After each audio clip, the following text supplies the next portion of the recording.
Mari kita berdoa sebelum kita mendengar firman Tuhan. Bapa di surga, kami bersyukur bahwa dalam kebaktian ini kami kembali mendapatkan kesempatan dan kebebasan untuk membaca, untuk mendengar, untuk mempelajari, untuk merenungkan sebagian firman-Mu, di mana kami masih tetap membahas tentang seri atau topik neraka. Dan ini adalah session yang ketiga. Kami mohon Tuhan supaya Engkau hadir, memimpin, mengarahkan, memberkati jalannya pemberitaan dan penerimaan firman. Tolong hamba menyampaikan, berikan kekuatan jasmani, pikiran, khususnya suara. Berikan pengurapan, berikan kata-kata, berikan apapun yang dibutuhkan supaya firman dan Injil bisa disampaikan dengan baik, dengan benar, dan dengan sejelas-jelasnya.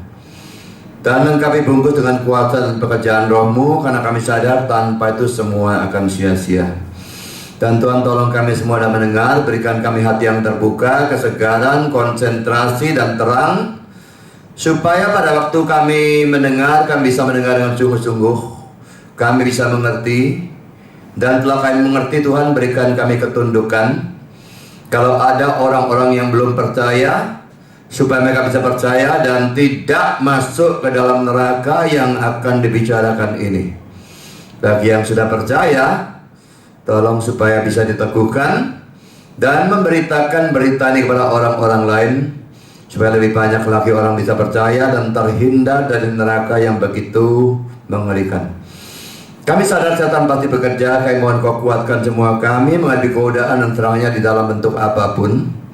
Dan kami juga berdoa listrik dan semua peralatan yang Kau pakai, bahkan cuaca, Kau kuasai dan kendalikan Tuhan, supaya tidak ada gangguan apapun terhadap acara firman sampai seluruh kebaktian selesai. Terima kasih Bapa, dalam nama Yesus kami berdoa. Amin. Saudara, ini adalah session yang ketiga. Sangat berhubungan dengan yang kedua, tetapi tetap bisa dimengerti tanpa mendengar yang kedua. Saudara, pada waktu session kedua kita sudah membahas Wahyu 21 ayat 8 yang menunjukkan daftar orang yang masuk neraka. Memang saya sudah katakan daftar itu tentu bukan daftar yang lengkap, itu cuma contoh-contoh saja. Sebetulnya ya seadanya orang berdosa masuk neraka, tapi dikasih kelompok-kelompok orang-orang yang takut, yang tidak percaya, kelompok sundal, tukang sihir dan sebagainya. Jadi pokoknya itu memberikan suatu daftar yang akan masuk ke neraka atau yang seharusnya masuk neraka.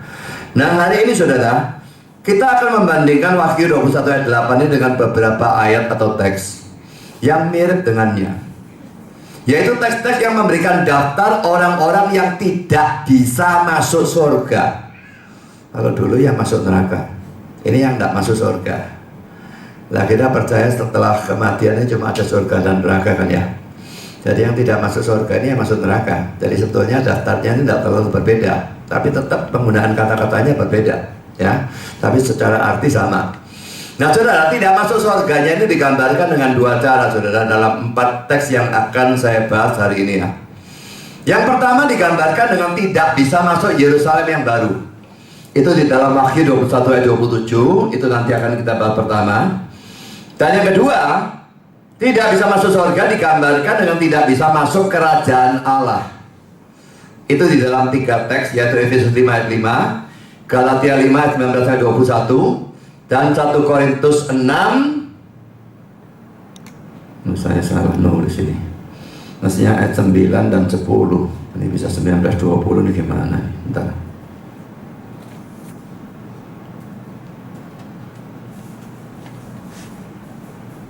Tahu saya diubahnya di sana. Nanti saya ubah sendiri.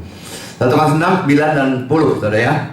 Jadi saudara, 4 teks yang akan saya ajak saudara untuk pelajari. Tapi berbeda dengan pembahasan yang lalu. Kalau pembahasan yang lalu waktu membahas Wahyu 21 ayat 8, maka kelompok-kelompok orang itu memang saya bahas, ya. Di sini ada tapi sedikit. Tujuannya bukan membahas kelompok-kelompok itu, tetapi hal lain supaya terhindar dari cara penafsiran yang salah berkenaan dengan 4 teks yang akan kita persoalkan itu. Saudara, mari kita lihat ya ayat-ayatnya ya. Pertama adalah poin A, Wahyu 21 ayat yang ke-27. Tetapi tidak akan masuk ke dalamnya sesuatu yang najis atau orang yang melakukan kekejian atau dusta. Najis, melakukan kekejian, dusta, daftarnya pendek, cuma 3, tapi tetap ini namanya daftar. Tidak bisa masuk ke dalamnya ya. Tetapi hanya mereka yang namanya tertulis di dalam kitab kehidupan anak domba itu. Nah saudara, ayatnya mengatakan tidak akan masuk ke dalamnya. Nya itu apa? Apakah surga? Bukan, saudara. Kalau saudara baca mulai dari ayat 2, maka saya akan melihat seluruh pasal ini konteksnya berbicara tentang Yerusalem yang baru. Dan Yerusalem yang baru itu kalau kita melihat pada penafsir-penafsir, kebanyakan mungkin bahkan semua mengartikannya sebagai gereja. Tapi ini bukan gereja yang kelihatan kayak gereja ini gitu ya, atau gereja manapun lah, saya tidak tahu gereja apapun. Karena kalau gereja yang kita lihat ini, biarpun kita bukan melihat gedungnya, kita melihat orangnya, tetap ada orang-orang yang tidak Kristen yang ada di dalam gereja. Bukan itu yang dimaksud dengan gereja di sini. Gereja di sini ada gereja yang tidak kelihatan. Gereja dalam pandangan Tuhan, kelompok dari semua orang-orang percaya di semua tempat dan dalam sepanjang zaman. Itu gereja dimaksud, yang merupakan arti dari Yerusalem yang baru. Saudara, mari kita pelajari sedikit lebih banyak tentang arti Yerusalem yang, istilah Yerusalem yang baru ini. Istilah itu juga muncul di dalam Wahyu 3 ayat 12 dan saya akan membahasnya dari sini. Mari kita baca ayatnya, saudara. Wahyu 3:12. Barang siapa menang, ia akan kujadikan sokok guru di dalam bait suci Allahku, dan ia tidak akan keluar lagi dari situ. Dan padanya akan kutuliskan nama Allahku dan nama kota Allahku, yaitu Yerusalem baru, yang turun dari sorga dari Allahku, dan namaku yang baru. Jadi ada 2 bagian yang saya garis bawahi dan beri warna ya. Yang pertama mengatakan yang turun dari sorga dari Allahku. Yang kedua adalah Yerusalem yang baru. Kita bahas satu persatu, saudara. Pertama, saudara, kata-kata turun dari sorga itu tidak boleh ditafsirkan secara hurufiah. Ingat ya, ini Wahyu, ini kitab yang sangat-sangat simbolis. Dan banyak yang tidak bisa diartikan secara hurufiah, dan pada waktu orang menghurufiahkan terjadi segala macam kesesatan. Misalnya yang masuk surga 144.000 diartikan hurufiah, ya jadi konyolnya tidak karu-karuan. Tapi tetap ada yang megang itu secara mati-matian, ya terserah mereka. Tapi saya percaya penafsiran itu penafsiran yang sesat, saudara. 7 roh Allah, apa memang roh kudusnya ada 7? Tentu saja tidak. Kalau 7 tambah Yesus tambah Bapa lah jadi 9. 9 itu enggak jadi yang kita percaya. Nonsen, saudara. 7 itu simbol kesempurnaan. Saudara, Wahyu banyak simbol. Jadi ini juga turun dari sorga tidak boleh ditafsirkan secara hurufiah. Saya akan kutip kata-kata dari Albert Barnes yang tentang ayat ini, di mana dia berkata demikian. Merupakan suatu penyimpangan dari semua hukum-hukum penafsiran yang benar untuk menjelaskan hal ini secara hurufiah. Seakan-akan suatu kota betul-betul diturunkan dari sorga, dan juga merupakan penyimpangan yang sama kalau kita menyimpulkan dari teks ini dan hal-hal lain yang mirip artinya dalam kitab ini, bahwa suatu kota akan secara hurufiah didirikan untuk tempat tinggal dari orang-orang kudus. Jadi kota ini pasti bukan hurufiah, turunnya juga ada hurufiah, kotanya juga bukan hurufiah. Itu kata-kata dia. Lalu sekarang buat berkomentari, saudara. Nama Yerusalem yang baru dalam kitab Wahyu selalu digandengkan dengan ungkapan turun dari sorga. Lihat pasal 21 ayat 2 dan ayat 10. Dengan demikian, sifat rohani dan kekudusan dari gereja dinyatakan, karena keberadaannya sepenuhnya disebabkan oleh Allah dalam penciptaannya dan pemeliharaannya. Saya bacakan Wahyu 21 ayat 2 dan 10, cuma pada bagian yang saya garis bawahi saja, karena itu saja yang saya pentingkan. Yerusalem yang baru turun dari sorga, ya, selalu digandengkan, saudara. Ayat 10 lagi, kota yang kudus itu Yerusalem turun dari sorga, selalu digandengkan. Jadi saudara, itu menunjukkan bahwa gereja itu asal usulnya dari Allah gitu ya. Penciptaannya kita bisa percayakan dari dia. Ya mungkin kalau Armenia tidak setuju ini, saya tidak tahu mereka mau tafsirkan bagaimana. Kalau Armenia mengatakan mereka percaya karena mereka yang memilih untuk percaya. Kalau saya sebagai seorang Calvinis atau Reform, saya menganggap saya bisa percaya karena Allah memilih saya. Lalu dia melahirbarukan saya. Lalu dia memberitakan Injil, memberikan pencerahan supaya saya mengerti. Lalu masih lagi dia menganugerahkan iman.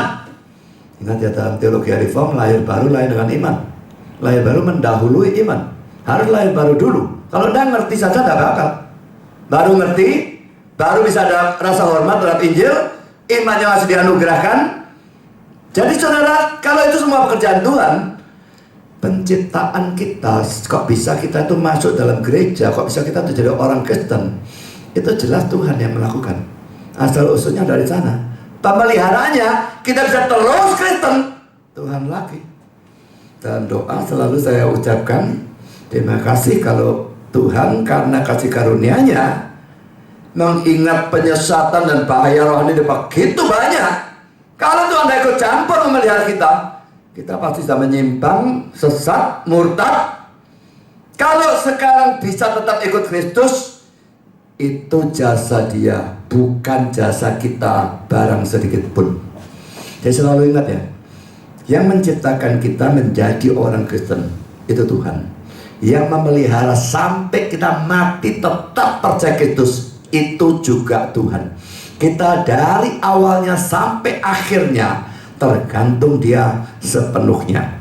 Saudara, ini poin pertama. Sekarang poin kedua, saudara. Ini merupakan gambaran dari gereja yang memang mempunyai asal usul di surga. Sekarang lagi saya berikan beberapa komentar, saudara. Herman Hoeksema berkata demikian: tidak diperlukan untuk menyelidiki secara terperinci berkenaan dengan realita dan arti dari Yerusalem yang baru ini. Cukup untuk mengatakan bahwa itu mewakili masyarakat orang pilihan dalam kemuliaan tubuh Kristus, perkumpulan yang lengkap dari semua orang kudus. Jadi ini orang Kristen yang sungguh-sungguh. Orang pilihan pasti akan jadi Kristen. Tidak ada orang non pilihan bisa jadi Kristen. Jadi memang Reform percaya ada predestinasi. Dari semula Tuhan sudah memilih orang-orang untuk diselamatkan dan menentukan sisanya untuk dibinasakan. Nah, orang pilihan suatu kali dia akan kerja, orangnya pasti akan percaya dan menjadi orang Kristen dan dijaga terus sampai dia mati. Saudara, jadi masyarakat orang pilihan ini tubuh Kristus, perkumpulan lengkap dari semua orang kudus, ini yang disebut sebagai gereja. Jadi cocok dengan omongnya Albert Barnes, turun dari surga, kota sungguh-sungguh, itu bukan hurufiah. Karena memang yang dibicarakan itu adalah orang Kristen. Sekarang Albert Barnes lagi, saudara, mengatakan demikian: Yerusalem yang baru. Yerusalem merupakan tempat di mana bait suci didirikan dan tempat di mana penyembahan kepada Allah dilakukan. Ini Yerusalem yang sungguhannya dulunya ya, dalam zaman BL. Jadi itu menjadi kata yang sama artinya dengan gereja, tempat tinggal Allah di bumi. Sekarang dia bahas kata-kata yang turun dari sorga, dari Allahku. Tentu saja ini merupakan suatu penggambaran simbolis, tetapi gagasannya atau maksudnya jelas, yaitu satu, bahwa gereja sesuai dengan bahasa kitab suci yang tetap digambarkan sebagai sebuah kota, tempat tinggal Allah di bumi. Dua, bahwa ini bukannya dibangun di sini atau mempunyai asal usul duniawi, tetapi mempunyai asal usulnya di sorga. Seakan-akan gereja dibentuk di sana dan lalu diturunkan ke bumi dalam keadaan telah dibentuk. Perbandingan gereja dengan kota yang indah dan fakta bahwa itu mempunyai asal usul di sorga merupakan semua yang dimaksudkan secara jelas oleh teks ini. Ya saudara, itu semua dari penjelasan ini kita bisa lihat ya, apa artinya Yerusalem yang baru, turun dari sorga dan sebagainya. Tapi Albert belum selesai, dia menyambung lagi dengan kata-kata ini. Karena itu, pahala yang dijanjikan di sini adalah bahwa ia yang dengan kesetiaan yang tekun menunjukkan bahwa ia adalah sahabat yang sejati dari Sang Juru Selamat, akan dihormati dengan tempat tinggal permanen dalam kota kudus ini. Dalam gereja yang ditebus dan menang ia akan mendapat tempat tinggal kekal. Dan dimanapun ia ada, di sana diberikan kepadanya janji yang pasti bahwa ia adalah miliknya dan diakui sebagai warga negara dari dunia surgawi. Tidak ada kehormatan yang lebih tinggi yang bisa diinginkan oleh siapapun juga. Tapi itulah kehormatan yang didapatkan oleh orang yang paling kecil, paling tidak penting dan rendah oleh iman kepada anak Allah.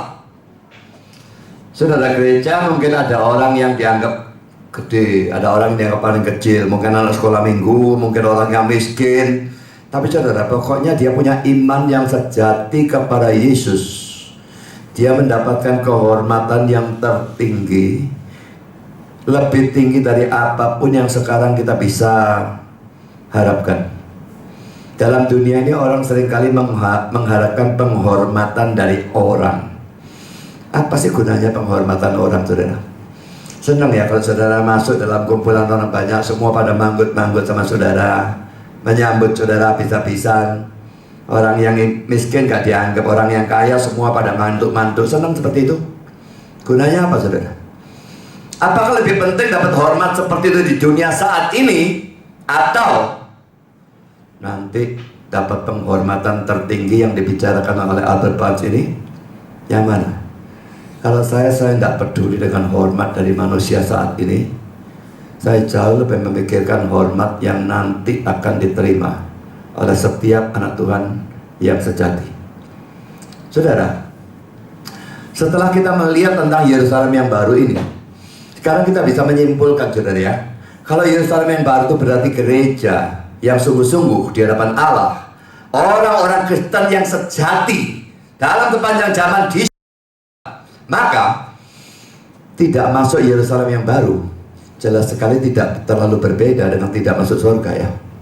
Tidak masuk gereja, padahal gereja ini orang yang percaya, berarti dia orang tidak percaya, berarti dia tidak mungkin masuk surga. Jadi tidak masuk Yerusalem yang baru jelas tidak terlalu berbeda dengan tidak masuk surga. Yang namanya tertulis dalam kitab kehidupan jelas adalah orang-orang percaya. Apakah mereka itu tidak termasuk 3 daftar tadi? Najis, tidak pernah melakukan kekejian, tidak pernah melakukan dusta. Apakah mereka tidak seperti itu?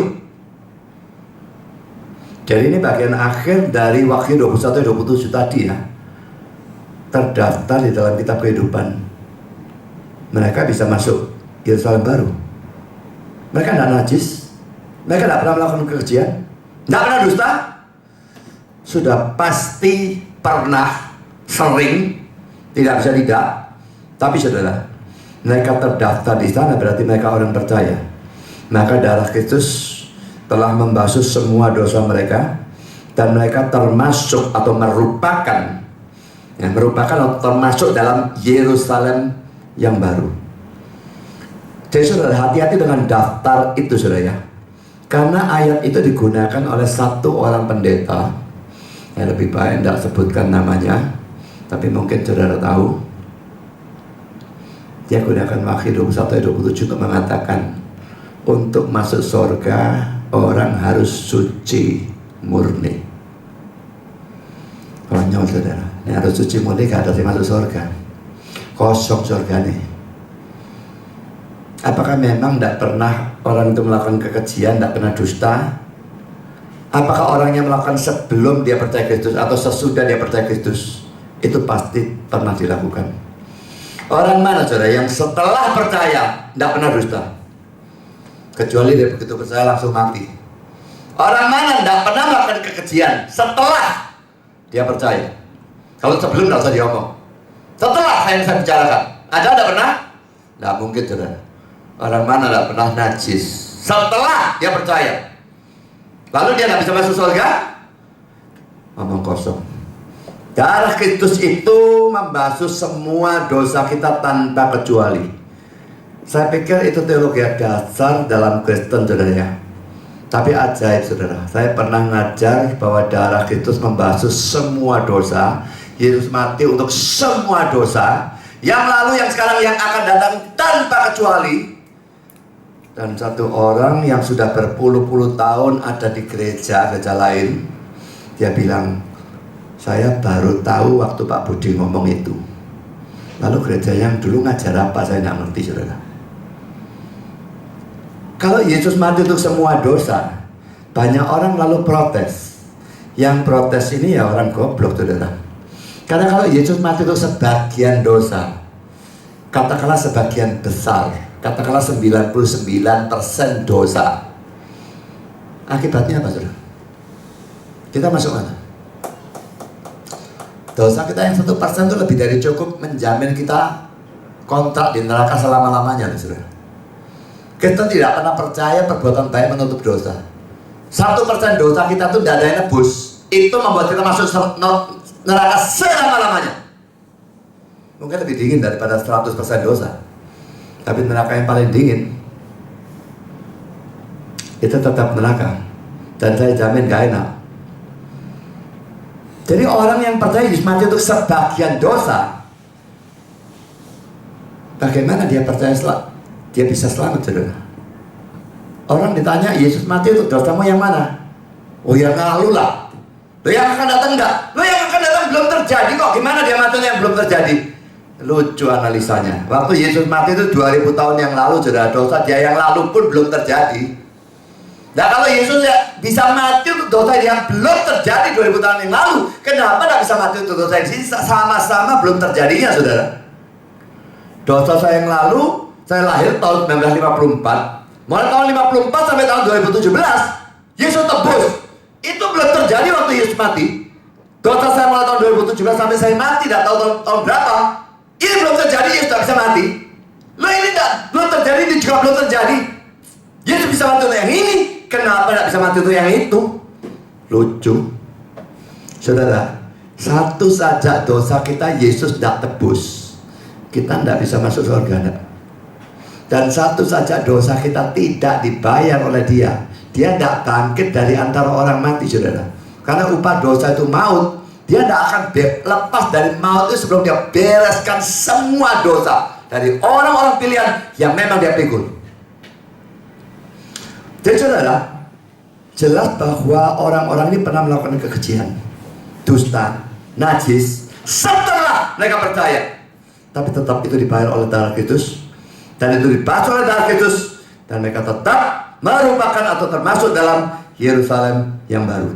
Sekarang saya lanjutkan dengan komentar dari Matthew Henry, saudara, tentang Wahyu 21 ayat 27. Kemurnian yang tak bercampur dari semua orang yang termasuk pada Yerusalem yang baru, ayat 27.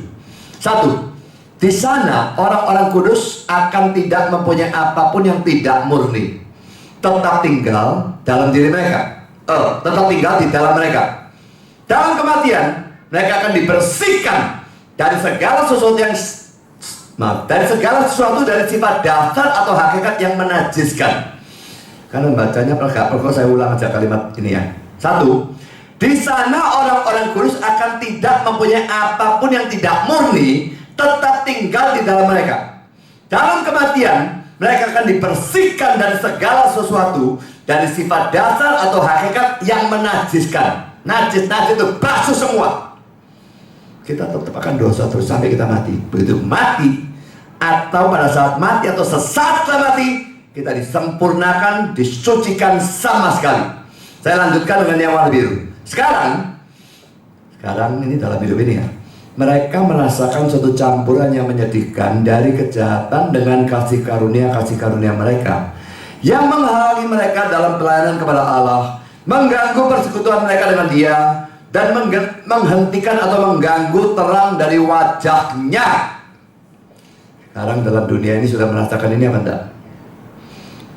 Jelas ada kasih karunia, kita tahu, bekerja dalam diri kita, menyelamatkan kita, menguduskan kita. Tapi campuran menyedihkan dari kejahatan dosa ini banyak, saudara. Ada saja dan tiap orang pasti ada. Kalau saudara Kristen sungguh-sungguh, pasti menyadari adanya tarik-menarik antara Roh Kudus di satu sisi, daging kita, godaan setan, dunia di sisi yang lain. Dan itu menyedihkan. Tarik-menarik, kadang-kadang bahkan sering kita kalah. Dan itu membuat kita lalu terhalang dalam pelayanan. Aku kalah, dosa-dosanya kayak gini, kok mau melayani Tuhan gimana? Aku tidak pantas melayani. Mau doa, persekutuan dengan dia terganggu lagi. Allah itu suci, dosaku banyak, terganggu. Jadi saudara, dalam dunia ini tidak bisa, tidak itu masih ada. Campuran dosa itu ada. Ada memang doktrin yang disebut perfeksionisme, yang mengatakan bahwa dalam hidup ini kita bisa suci murni. Saya pikir orang yang percaya itu bodoh, dan dia tidak mengerti betapa kompleksnya dosa. Kalau dia mengerti betapa kompleksnya dosa, dia akan tahu, saudara, jangankan jaga suci murni sampai kita mati, saudara, 1 hari atau 1 jam saja tidak bisa, tidak akan mungkin. Karena salah campurannya menyedihkan itu. Sekarang saya lanjutkan yang warna merah. Tetapi menunjukkan kontras ya. Pada jalan masuk ke dalam ruang maha suci, ini pasti maksudnya surga, mereka dicuci dalam bejana darah Kristus dan dihadirkan kepada Bapa tanpa noda. Jadi saudara, suci bukan karena kitanya suci, tapi karena kita dibersihkan oleh darah Kristus, dihadirkan kepada Bapa tanpa noda. Karena nomor 2, di sana orang-orang kudus tidak akan mempunyai orang-orang yang tidak murni di antara mereka. Di surga tidak ada orang tidak murni, saudara, tidak bisa masuk, saudara ya. Dalam Yerusalem duniawi yang sekarang ini ya, di sana ada persekutuan campuran. Setelah semua perhatian yang bisa dilakukan, saudara, gereja ini saya mau awasi bagaimanapun supaya jangan masuk orang ke KTP, naik masuk Injil habis-habisan sampai atau bertobat atau keluar. Orang sesat, siasat gereja ini keluarkan. Bisakah gereja ini murni? Nggak bisa, saudara.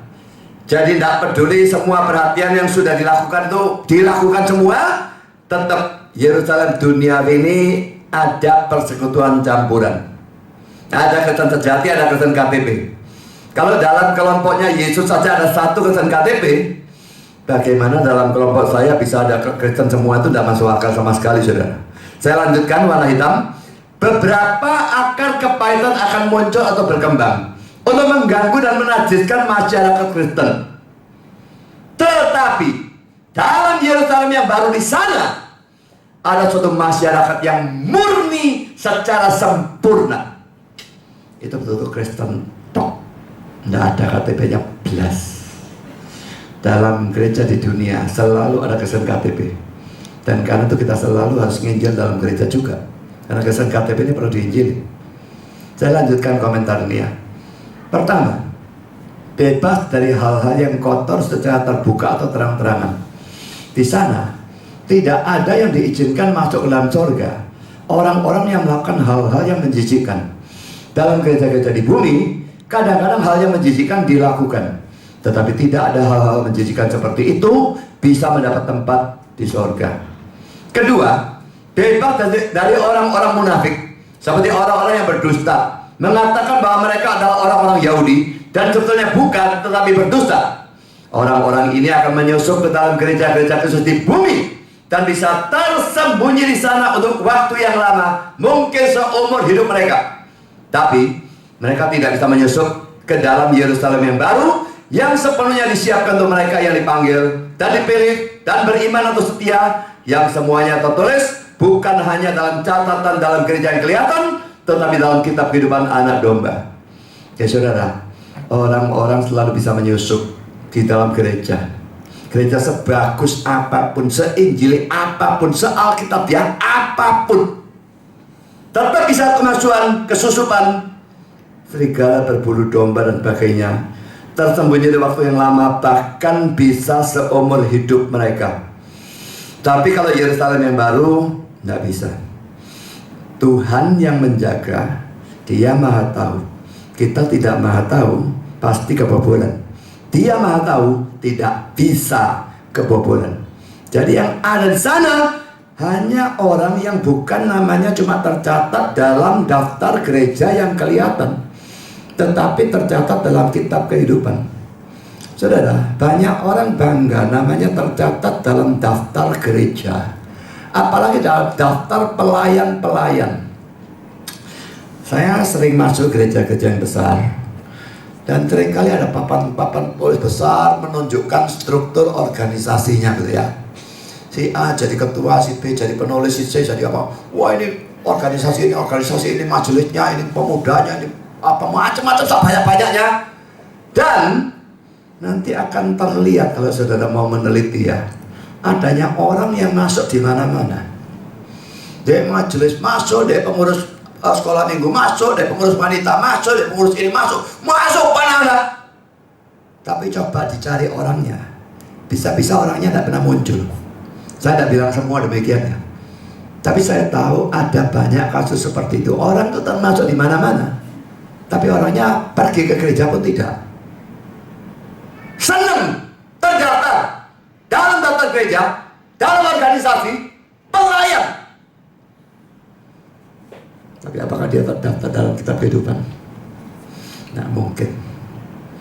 Saudara, ini sesuatu yang harus kita pikirkan ya. Apakah kita puas terdaftar di gereja duniawi ini, atau kita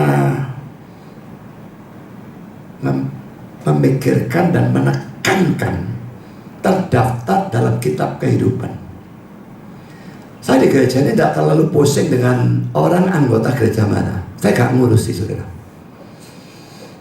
Biasanya kalau orang dari gereja lain datang ke satu gereja, terus beribadah di sana, lalu dianjurkan pindah ke anggotaan lah. Saya tidak pernah lakukan itu. Mau pindah saya harapmu, kalau dia minta sendiri, saya akan lakukan. Tapi saya dorong, enggak. Karena bagi saya di anggota gereja mana, saya tidak ada hubungannya dengan keselamatan dia. Dia anggota manapun atau anggota gereja saya, kalau dia tidak terdaftar dalam kehidupan, dia yang tidak akan selamat. Apa urusannya dia anggota di gereja mana? Tapi kalau orang yang minta, ya saya layani. Tapi orang yang tidak minta, saya tidak dorong. Biarin. Loh, daftar di gereja mula cuma sedikit. Babano lah sedikit, yang ngurus peduli amat saya. Saya tidak peduli hal seperti itu. Saudara pikirkan, apakah saudara terdaftar dalam kitab kehidupan? Kalau saudara memang percaya Kristus, pasti terdaftar. Tapi apakah saudara percaya? Jangan puas dengan terdaftar dalam gereja manapun. Itu tidak ada gunanya.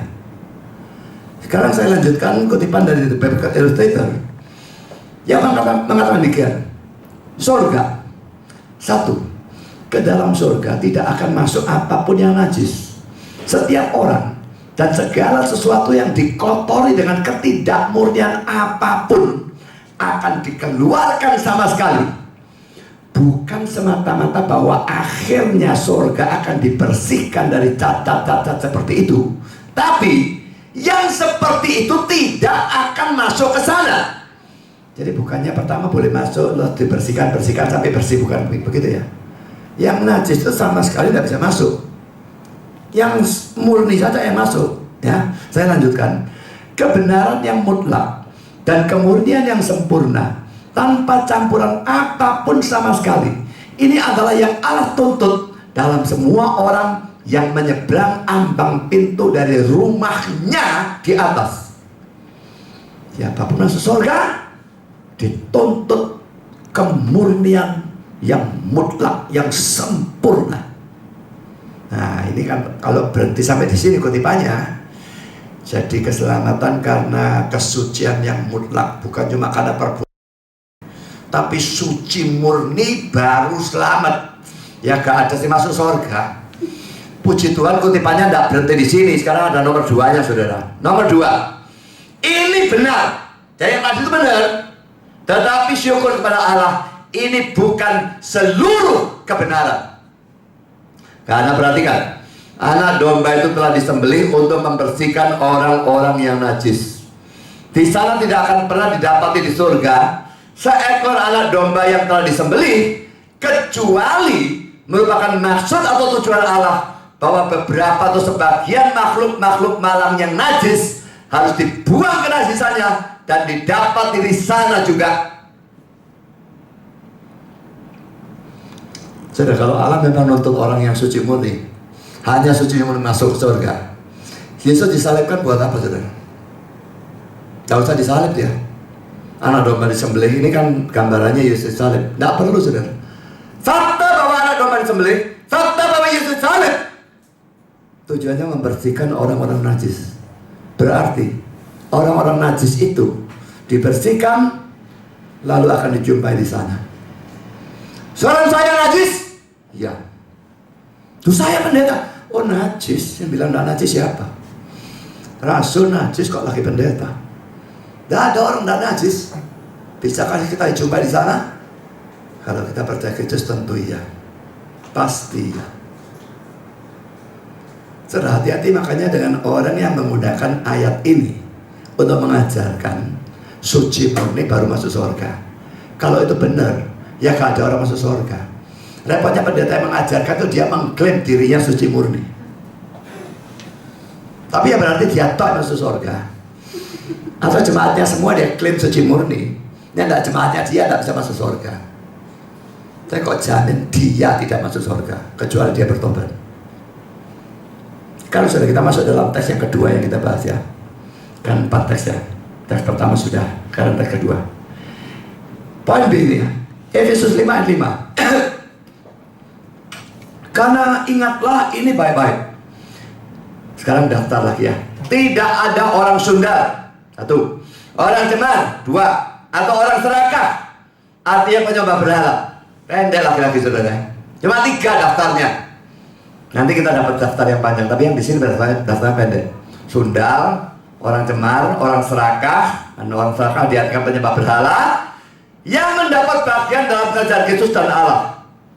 Jadi tidak ada Sunda, tidak ada orang Cemar, orang serakah yang mendapat bagian dalam kerajaan Kristus dan Allah. Tidak bisa masuk kerajaan Allah, ya. Sekarang saudara, apa artinya saudara? Mari kita lihat pertama-tama Calvin membahas sedikit karena ada bagian, saya memang tidak mau membahas kelompok-kelompoknya, tapi bagian ini ya, orang serakah artinya penyembah berhala. Rasanya kan agak aneh ya. Kok orang serakah kok disebut penyembah berhala, kenapa? Nah makanya saya yang poin ini karena kalimat itu kurang jelas, saya ingin perjelas dengan tafsiran dari beberapa orang. Saudara, Calvin berkata demikian. Atau orang tamak, serakah tamak sama saja ya, yang adalah seorang penyembah berhala. Ketamakan, seperti yang ia katakan di suatu tempat yang lain, yaitu Paulus ya, adalah penyembahan berhala. Kolose 3 ayat 5. Bukan penyembahan berhala yang secara begitu sering dikecam dalam kitab suci, tetapi satu penyembahan berhala dari penggambaran yang berbeda. Semua orang-orang tamak harus menyangkal Allah dan meletakkan kekayaan di tempatnya, di tempat Allah. Demikianlah adanya ketamakan buta mereka akan keuntungan yang buruk atau menjijikkan. Saudara, orang kalau tamak tidak bisa tidak, dia akan mengutamakan, memprimerkan uang dan menyekunderkan Tuhan. Masih untung kalau Tuhannya nomor 2, tidak nomor 3 atau 4 atau 5 atau 10. Tapi yang jelas kalau tamak, nomor satunya masih duit, tidak bisa tidak. Kalau dia tidak nomor satu kan duit, dia bukan orang tamak ya. Nah ayat yang lain saudara yang dijadikan referensi oleh Calvin adalah Kolose 3 ayat 5. Karena itu matikanlah dalam dirimu segala sesuatu yang duniawi, yaitu percabulan, kenajisan, hawa nafsu, nafsu jahat, dan juga keserakahan yang sama dengan penyembahan berhala. Jadi ayat ini sama seperti Efesus 5 ayat 5. Serakah itu menyembah berhala. Karena saudara, Tuhannya diminggirkan, uangnya ditempatkan di sana, maka itu dianggap sebagai penyembah berhala, menjadi Allah lain, begitulah kira-kira ya. Albert Barnes mengatakan lebih keras lagi kelihatannya. Mari kita lihat komentarnya dia. Menyembah uang adalah penyembahan berhala yang sama sungguh-sungguhnya dengan menyembah sebongkah batu. Jika ini memang demikian, betapa menyembah berhalanya dunia ini. Betapa banyak penyembah berhala ada di sana dalam negara-negara yang mengaku Kristen. Berapa banyak merupakan sesuatu yang ditakutkan ada dalam gereja sendiri. Dan karena setiap orang tamak pasti dikeluarkan dari kerajaan Allah, betapa dengan sungguh-sungguh kita harus memeriksa hati kita dan mengetahui apakah dosa ini tidak terletak di pintu kita. Introspeksi saudara. Orang yang tamak menyembah berhala, Allah disingkirkan, diganti dengan duit. Itu banyak di negara-negara yang mengaku Kristen, banyak di dalam gereja. Dan karena orang tamak dikatakan tidak bisa masuk kerajaan Allah, maka kita kalau memang punya akal sehat, punya hikmat, mestinya kita introspeksi. Saudara, mungkin sedikit banyak tiap orang ada ketamakannya. Tinggal kita mau kendalikan, dan kita berdoa, berjuang, minta tolong Tuhan, dan berusaha mati-matian untuk hancurkan ketamakan yang terkecil sekalipun. Atau kita mau lalaikan dan biarkan ketamakan itu menguasai kita. Kita menjadi bertuhankan duit, bukan punya Tuhan Yesus, tetapi Tuhannya duit, mamon menjadi Allah kita. Gereja-gereja yang rebutan gereja sampai urusan pengadilan dan sebagainya, itu kira-kira Tuhannya siapa ya? Sebuah gereja, pendeta, ini cabangnya, sebenarnya ini gereja, dirikan cabang. Pendeta taruh sana, pasti gaji 50 juta. Dia mikir gerejanya Pak, kolektanya banyak, 50 juta. 50 juta sudah gede loh untuk HR-nya pendeta. Tapi dia pikir kolektanya miliaran, gendeng apa aku 50 juta? Memisahkan diri bisa. Yang seperti itu luar biasa banyaknya. Nggak layak saudara. Dari pertama memang melayani Tuhan, bukan maksudnya melayani Tuhan kok. Maksudnya cari duit. Jadi gegeran urusan duit. Ada yang sampai tembak-tembakan segala macam dan sebagainya dan sebagainya. Dimulai oleh satu gereja, nyebar pada gereja-gereja yang lain. Dimulai oleh satu pendeta, nyebar pada pendeta-pendeta yang lain. Sekarang menurut penilaian saya, mungkin mayoritas gereja dan mayoritas pendeta Tuhannya adalah mammon. Mereka jadi hamba Tuhan untuk cari duit, untuk cari kekayaan. Saya bersyukur saudara, saya tidak pernah kepingin jadi pendeta. Kalau saya jadi pendeta bukan keinginan saya, tidak pernah. Pada waktu Tuhan panggil, saya maunya kepinginnya lari. Tujuan saya tidak pernah jadi pendeta. Apakah cari duit atau cari apapun, saya tidak kepingin. Tapi saya yakin akhirnya dalam pergumulan saya dipanggil jadi pendeta, ya sudah saya jadi pendeta. Dan sekarang saya tahu itu yang paling cocok memang. Tapi dengan saya tidak pernah punya keinginan jadi pendeta, nggak masuk akal saudara. Saya jadi pendeta untuk cari duit. Mau itu bukan keinginan saya kok. Kalau memang cari duit itu pasti keinginan saya. Tapi orang-orang itu banyak saudara, memang cari duit. Dan percaya atau tidak, pada waktu saya pulang dari sekolah teologi di tahun 88 tuh ya, lulus dari Amerika tuh ya, teman lama saya, Hafir saudara, dulu teman geng, dulu teman SMA, wis nakal bareng saudara dulunya. Dia tahu saya pulang lulus sekolah teologi, ayo di gereja bareng. Itu orang-orang di gereja dapat duit lagi. Terus saya serius loh, dia ngajar. Saya gak tanggapi bapak belas gendeng apa. Karena memang bukan keinginan saya cari duit. Nah keinginan saya cari duit, sekolah saya tak marik no. Itu sekolah tingkat 5 tinggal skripsi tak buang sama saya di ITS Elektro. Cari di sana kalau gak percaya, angkatan 13, saya masuk tahun 73. Jadi saudara, orang-orang ini jadi pendeta untuk cari duit. Dan mereka dapat duit banyak. Lalu bisa naik mobil mewah dan sebagainya. Bangga akan hal itu. Rumahnya kayak istana. Kalau saya saudara, saya kalau disuruh naik mobil saya sendiri, mobil mewah, Jaguar kayak Lamborghini kayak tidak tahu apapun yang model-model gitu, saya malu saya. Mereka bangga, saya malu. Mau jadi apa saya? naik seperti itu.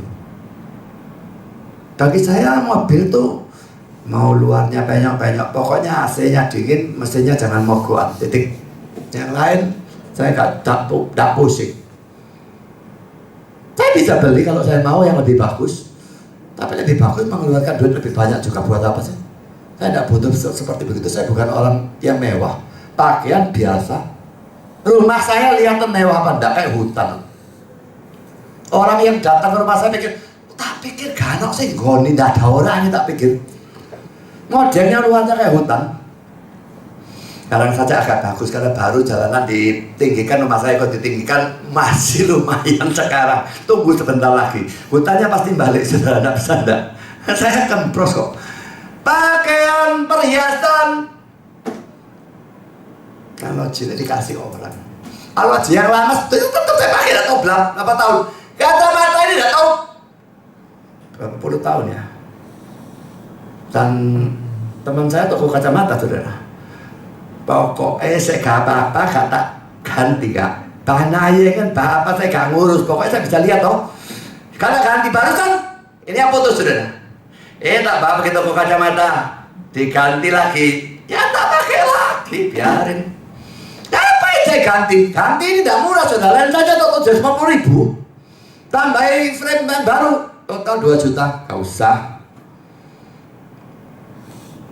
Mau dianggap pelit, tak karepe dianggap pelit, saya tidak peduli. Tapi yang jelas, saudara, saya tidak kepingin lux dan sebagainya, sehingga kalau saya harus naik mobil mewah. Kalau saya dikasih mobil mewah dan saya harus pakai, tak tolak. Kecuali tidak harus pakai, boleh dijual, tak jual misalnya. Ya, tak terima, tak jual. Tapi kalau saya harus pakai, terus terang sebagai pendeta, saya naik mobil mewah, saya merasa tidak layak, tidak pantas dengan kedudukannya. Mobil biasa-biasa saja boleh.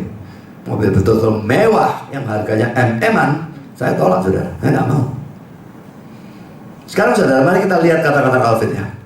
Jadi saudara semua periksa ya, apakah ketanakan itu ada dalam diri saudara. Apapun alasannya, itu harus dibuang, itu harus disingkirkan, atau itu akan menguasai dan menghancurkan, merusak saudara.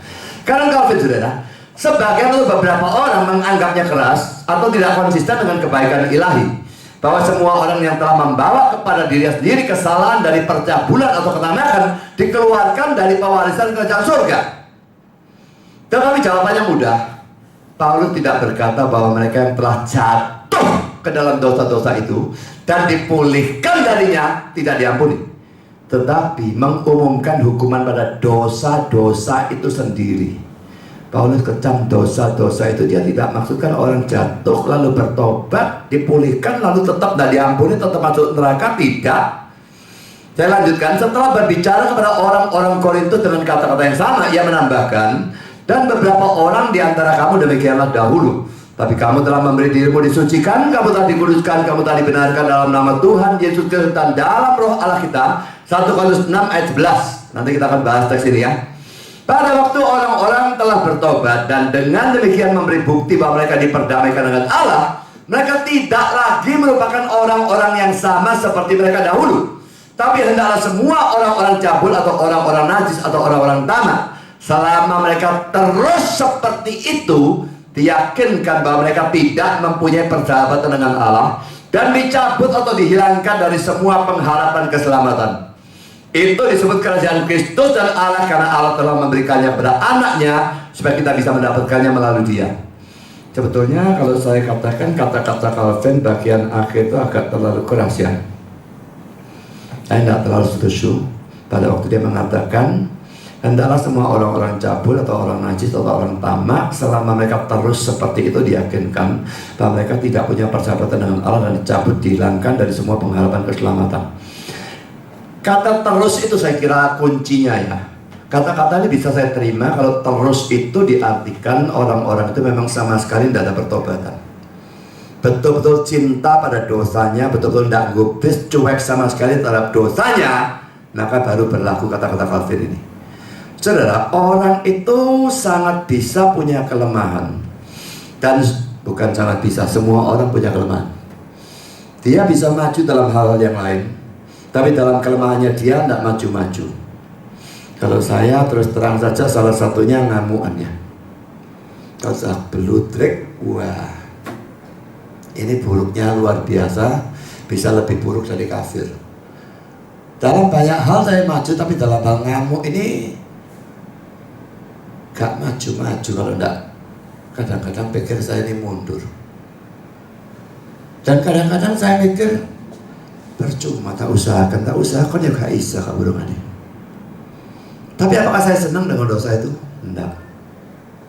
Saya benci, bukan main dosa itu. Dan setiap ngamuk, apakah bisa ada damai? Tidak mungkin, saudara, mustahil. Nah, kalau saya kelemahannya ngamuk, orang lain mungkin kelemahannya dusta, orang lain lagi kelemahannya malas, orang lain lagi sombong, orang lain lagi zina atau apapun. Semua orang punya kelemahan. Di dalam mana dia jatuh terus-menerus, betul-betul menyesal, jatuh lagi, menyesal, jatuh lagi, menyesal, jatuh lagi, menyesal, jatuh lagi. Itu bisa berlangsung sampai dia mati. Seperti itu dikeluarkan dari kerajaan Allah. Menurut saya kalau itu dikeluarkan, semua dikeluarkan. Jadi kata-kata Calvin, kata terus ini, menurut saya harus diartikan orangnya tidak peduli dosa itu belas. Saya pernah memberikan ilustrasi, saudara. Apa bedanya anak kecil dan babi? Apa persamaannya dan apa bedanya? Persamaannya, saudara, baik anak kecil maupun babi bisa kecemplung lumpur dan kotor, berlepotan lumpur semua. Karena perbedaannya, anak kecil itu kalau memang dia waras, berlepotan lumpur, dia akan bersihkan dirinya. Bisa masuk lumpur lagi, berlepotan lagi? Bisa. Bisa 2 kali, 3 kali, 10 kali? Bisa. Tapi dia kepingin terus bersihkan lagi. Kalau babi, dia sengaja nyemplung lumpur, bukan kecemplung lumpur, tapi menyemplungkan dirinya ke lumpur. Lalu kerasan di sana, tidak kepingin keluar dan tidak kepingin membersihkan diri. Itu beda anak kecil dan babi. Lumpur itu lumpur dosa. Kita anak Allah, bisa kecemplung lumpur dosa? Tentu bisa. Kalau kita anak yang waras, kita akan kepingin keluar dan bersihkan diri. Bisa kecemplung lagi? Bisa. 2 kali, 10 kali? Bisa. 100 kali? Bisa. 1000 kali? Bisa. Tapi kalau menyemplungkan diri sengaja, kerasan di sana, tidak kepingin membersihkan, itu bukan anak, itu babi. Jadi apakah saudara orang Kristen sejati atau KTP? Pikirkan ilustrasi itu dan pikirkan sendiri, saudara termasuk yang mana. Pada waktu kita berbuat dosa itu sengaja jatuh, sengaja dosa, atau terjatuh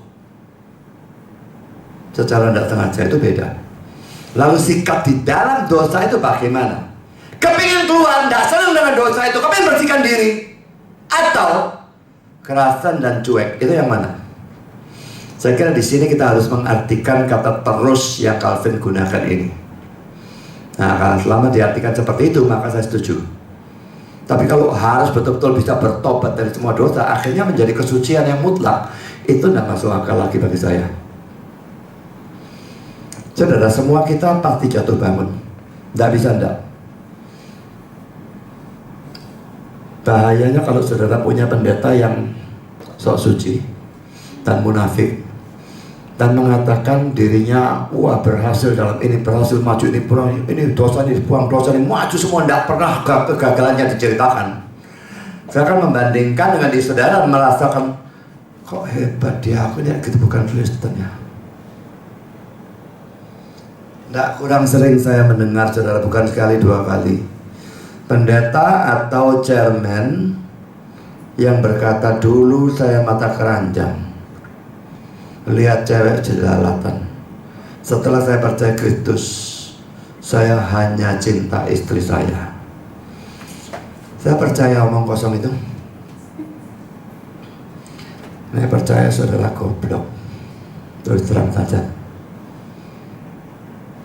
Saya pendeta, saya ikut fitness, banyak orang cantik pakaian seksi, kepingin tidak? Kalau saudara kan saya kepingin apa enggak? Gak kepingin. Gak kepingin, saya bukan laki, saudara. Yang gak kepingin bukan laki atau pendusta. Pilih salah satu dari 2. Lihat seperti itu.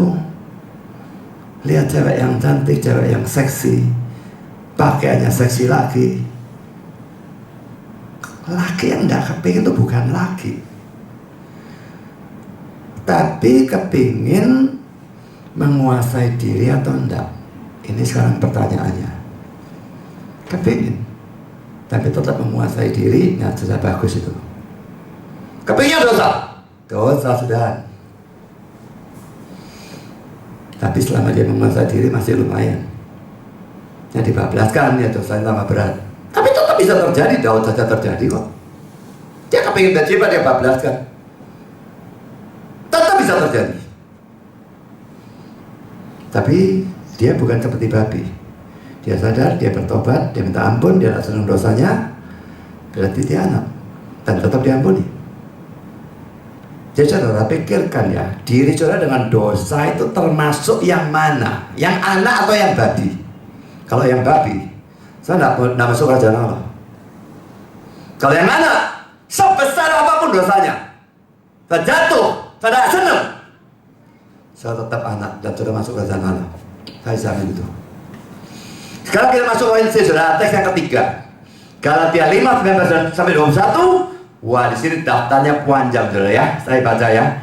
Perbuatan daging telah nyata, yaitu percabulan, kecemaran, hawa nafsu, penyembahan berhala, sihir, perseteruan, perselisihan, iri hati, amarah, kepentingan diri sendiri, persidraan, roh pemecah, kedengkian, kemabukan, pentapora, dan sebagainya.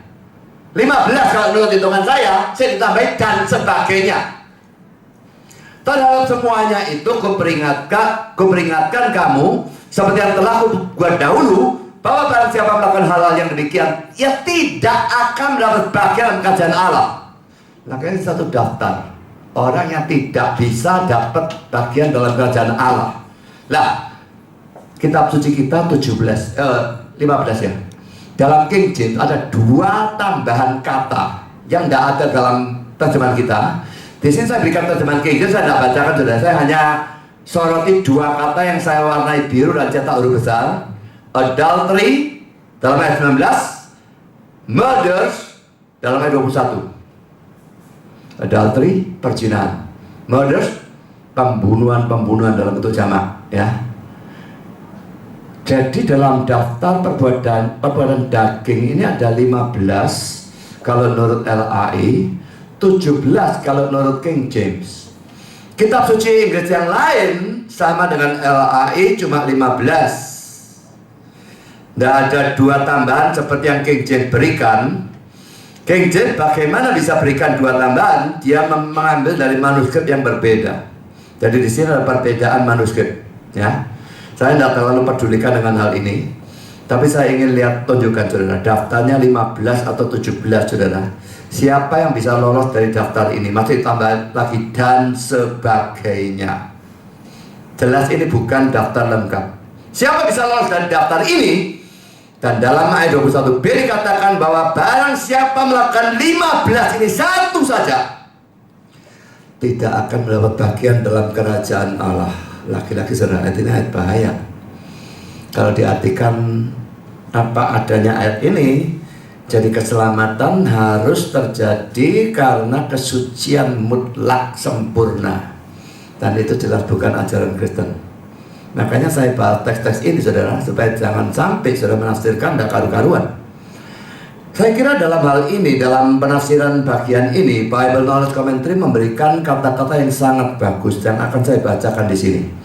Lalu sang rasul secara khidmat memperingati orang-orang Galatia seperti yang telah ia lakukan pada waktu ia ada di tengah-tengah mereka, bahwa mereka yang hidup seperti ini, yang secara terbiasa memuaskan nafsu dalam dosa-dosa yang bersifat daging ini, tidak akan mewarisi kerajaan yang akan datang dari Allah. Perhatikan kata terbiasa. Saya kira kata ini mestinya dicetak huruf besar. Saya ganti saja ya, supaya orang nanti baca di Facebook melihat ya. Ini bukan berarti bahwa orang Kristen kehilangan keselamatannya jika ia tergelincir atau menyimpang ke dalam dosa-dosa yang bersifat daging. Tetapi bahwa seseorang yang terus-menerus hidup pada tingkat kejahatan moral seperti itu memberikan bukti bahwa ia bukanlah seorang anak Allah. Ya, terbiasa dan terus-menerus ini menurut saya sesuatu yang sangat-sangat harus diperhatikan atau ditekankan. Kalau jatuh, lepas lagi, itu bukan terus-menerus, itu bukan terbiasa. Tapi yang seperti babi tadi, itu yang terbiasa dan terus-menerus. Nah, yang seperti itu membuktikan dia bukan anak Allah. Ya tentu saja tidak bisa masuk kerajaan Allah. Jadi saudara, semua kita sangat berdosa. Jatuh dalam dosa luar biasa banyaknya. Dan makin saudara mengerti firman Tuhan, makin saudara melihat banyaknya dosa saudara, besarnya dosa saudara. Apakah itu menghalangi surga? Tidak, selama itu bukan terbiasa dan terus-menerus. Dan selama saudara percaya pada Kristus, tentu saja. Ya. Sekarang mari kita lihat komentar dari Calvin. Calvin berkata demikian. Tetapi dengan cara ini, kita akan diberitahu semua orang dipotong dari pengharapan keselamatan. Karena siapa di sana yang tidak cocok untuk dituduh dengan sebagian atau beberapa dari dosa-dosa itu? Saya menjawab, Paulus tidak mengancam bahwa semua orang yang telah berdosa, tetapi bahwa semua orang yang tetap tidak bertobat akan dikeluarkan dari kerajaan Allah. Orang-orang kudus sendiri sering jatuh ke dalam dosa-dosa yang menyedihkan, tetapi mereka kembali pada jalan kebenaran. Apa yang mereka perbuat mereka tidak tahu. Roma 7:15. Dan karena itu mereka tidak termasuk dalam daftar ini. Ya saudara, dosa yang menyedihkan, tapi jatuh, bahkan sering, tapi mereka kembali, jatuh lagi, sorry kok, tapi kembali lagi, tidak termasuk dalam daftar. Ini daftar yang tidak bisa masuk ke kerajaan Allah, tidak termasuk di situ. Berarti mereka bisa masuk. Saya lanjutkan. Semua ancaman penghakiman Allah memanggil kita pada pertobatan. Sekalipun jatuhnya sering, tetap bisa masuk. Tapi ingat ya, ancaman penghakiman ini tetap memanggil kita pada pertobatan. Pertobatan mesti diusahakan, terus diusahakan semaksimal mungkin. Jatuh lagi, bangun lagi, berusaha lagi. Jatuh lagi, bangun lagi, berusaha lagi. Mereka tuh ancaman-ancaman itu ya, disertai dengan suatu janji bahwa mereka yang bertobat akan mendapatkan pengampunan. Tetapi jika kita terus tegar tengkuk atau keras kepala, mereka tuh ancaman-ancaman itu tetap merupakan suatu kesaksian dari surga menentang kita. Jadi saudara, lagi-lagi kita mesti tahu ya, bahwa maksud dari ayat-ayat seperti ini bukan orang yang jatuh 1 kali, 2 kali, 10 kali itu dibuang dari kerajaan Allah. Tidak. Jatuh 100 kali pun bisa dan dibuang kok. Asal dia memang percaya Kristus, dan itu dibuktikan dengan dia tidak senang dosa itu. Dia bersikap sebagai seorang anak, bukan seperti seekor babi. Sekarang sudah Matthew Henry tentang Galatia 5, 19 sampai dengan 21 itu. Ini adalah dosa-dosa yang secara tak diragukan akan mencegah orang dari surga. Dunia roh tidak pernah bisa nyaman bagi mereka yang menceburkan diri mereka sendiri dalam kotoran-kotoran daging. Perhatikan ya, ini bukan kecebur, tapi menceburkan diri mereka sendiri. Lain ya. Juga Allah yang benar dan kudus tidak akan pernah mengizinkan orang-orang seperti itu untuk masuk ke dalam kebaikan atau perkenannya dan kehadirannya, kecuali mereka lebih dulu dicuci dan dikuduskan dan dibenarkan dalam nama Tuhan Yesus dan oleh Roh Allah kita. 1 Korintus 6 ayat yang ke-11. Jadi saudara, ini dosa-dosa yang tidak diragukan mencegah orang dari surga. Dunia roh tidak bisa saudara. Kalau orang yang cebur sengaja-sengaja itu masuk ke sana, tidak bisa, tidak boleh. Ya, Allah yang kita punya itu Allah yang suci, tidak bisa campur aduk dengan semua yang modal demikian. Tapi bisa kalau orang itu sudah dicuci, dikuduskan, dibenarkan karena iman pada Kristus, dikuduskan oleh Roh Kudus dan sebagainya. Setelah dikuduskan tetap jatuh, tapi tetap darah Kristus membasuh, maka dia bukan dikeluarkan dari kerajaan Allah, dia bisa masuk dalam kerajaan Allah dan memang termasuk. Sekarang saudara, kita membahas poin keempat atau teks yang keempat. 1 Korintus 6 ayat 9 dan 10. Ini adalah teks yang saya anggap paling penting. Mengapa? Nanti kita akan melihat ada sambungannya ayat 11. Nah, saya bacakan dulu. Teks-teks yang lain diartikan berdasarkan semua ayat Alkitab, maka harus diartikan seperti yang tadi sudah saya jelaskan. Bukan sekali jatuh, 10 kali jatuh lalu keluarkan dari kerajaan Allah, tidak bisa masuk surga, harus masuk neraka. Tidak demikian. Pokoknya dia punya iman, dan karena itu dibuktikan dengan keinginan bertobat, tidak salah dosa, jatuh kapanpun dia tidak masuk daftar yang tidak masuk kerajaan Allah. Tapi ayat ini ada ayat sambungannya yang secara menyorok menunjukkan hal itu. Itu sebabnya saya taruh ayat ini pada bagian akhir dan khotbah ini. Mari kita baca ayat 90 lebih dulu ya. Atau tidak tahukah kamu bahwa orang-orang yang tidak adil tidak akan mendapat bagian dalam kerajaan Allah? Janganlah sesat. Sekarang daftar lagi ya. Orang cabul, penyembah berhala, orang berzina, banci, orang pemburit, pencuri, orang kikir, pemabuk, pemfitnah, dan penipu 10 tidak akan mendapat bagian dalam kerajaan Allah. Saudara, ada 2 bagian yang saya garis bawahi dan warna biru, warna merah ya. 2 bagian itu kita akan periksa terjemahannya. Yang pertama adalah kata-kata orang-orang yang tidak adil di dalam ayat 9. Saya tidak ngerti bagaimana NIV bisa menerjemahkan the wicked atau orang-orang yang jahat. Ini terjemahan sama sekali tidak cocok. Tapi King James, RC dan NASB menerjemahkan the unrighteous, orang-orang yang tidak benar. Sekarang saudara, NIV bagi saya pasti salah. Yang benar terjemahan Indonesia orang-orang yang tidak adil, atau King James dan sebagainya ini orang-orang yang tidak benar. Kalau dilihat dari sudut bahasa saudara, dua-dua terjemahan ini sama-sama memungkinkan. Kata Yunani yang dipakai adalah adikos, bisa berarti orang-orang yang tidak adil ataupun orang-orang yang tidak benar. Tapi saudara, kalau dilihat konteksnya, saya lebih condong jauh pada arti yang kedua, orang-orang yang tidak benar.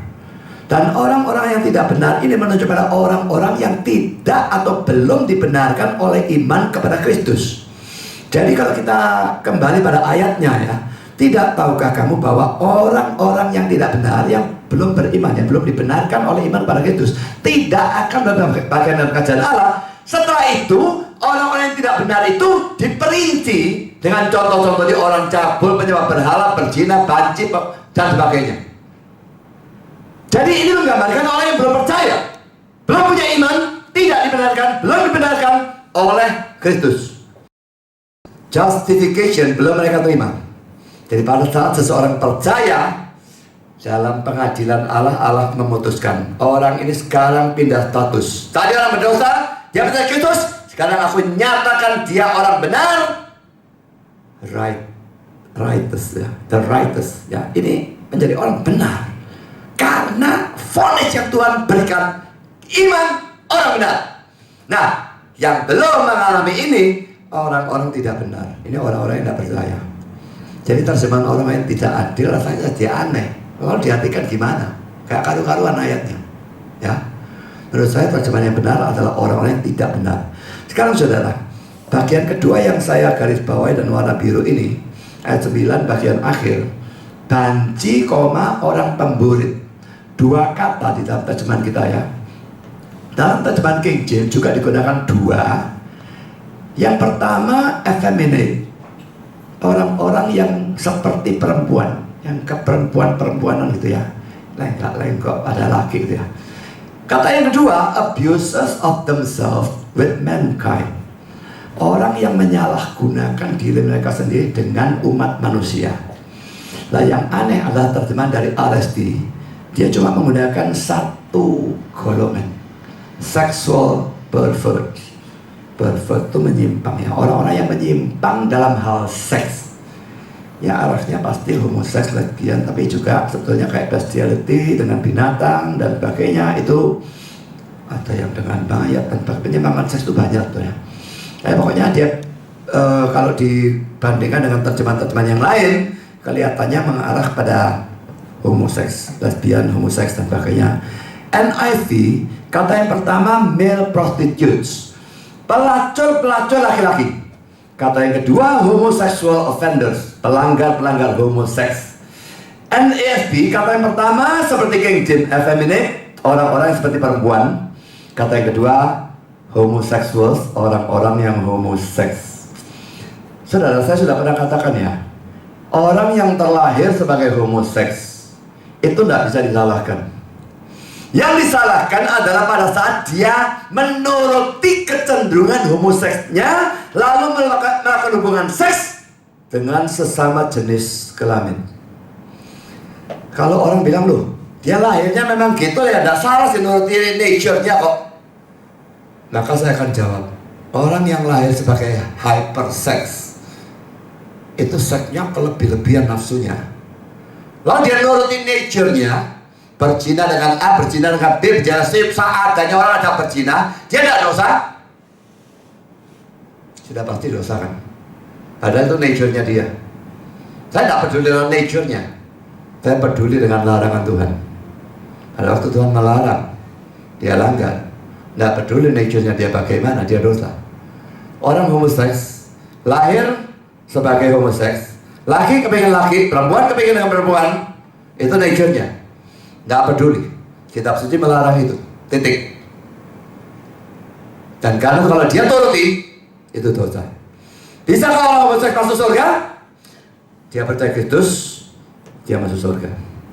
Loh, kalau dia jatuh dalam dosa itu, sama saja dengan dosa-dosa yang lain, kita bisa jatuh juga. Apakah dia bisa jatuh? Bisa. Bisa diampuni? Bisa. Jatuh 10 kali? 1 kali? Apa bedanya dengan orang yang condong pada dusta lalu jatuh 10 kali atau 1000 kali dalam dusta? Bisa. Asal imannya sungguh-sungguh dan dibuktikan dengan dia tidak senang pada dosa itu, titik. Tapi kalau dia lakukan itu dengan sengaja dan dengan senang dan cuek pada dosa itu membuktikan orang homoseks yang satu ini bukan orang Kristen. Dia tidak diselamatkan bukan karena dia homoseks.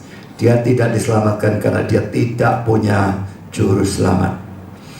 Jadi saudara, kata-kata orang-orang yang tidak adil atau yang lebih tepat tidak benar dalam ayat 9 itu lalu diperinci dalam ayat 9b dan 10a yang memberikan daftar dari 10 kelompok orang-orang yang tidak mendapat bagian dalam kerajaan Allah, atau dengan kata lain orang itu harus masuk neraka. Mereka adalah orang cabul, menyembah berhala, orang berzina, banci, orang pemburi, pencuri, orang kikir, pemabuk, pemfitnah dan penipu. 10. Tadi 15, 17, sekarang 10. Pasti ada yang memang bertumpukan ya. Tapi siapa yang bisa lolos dari daftar-daftar ini, saudara? Sampai dengan bagian ini sudah 5 daftar dengan khotbah yang minggu lalu, Wahyu 21:8. 5 daftar. Ada orang bisa lolos? Tidak mungkin, saudara, tidak ada.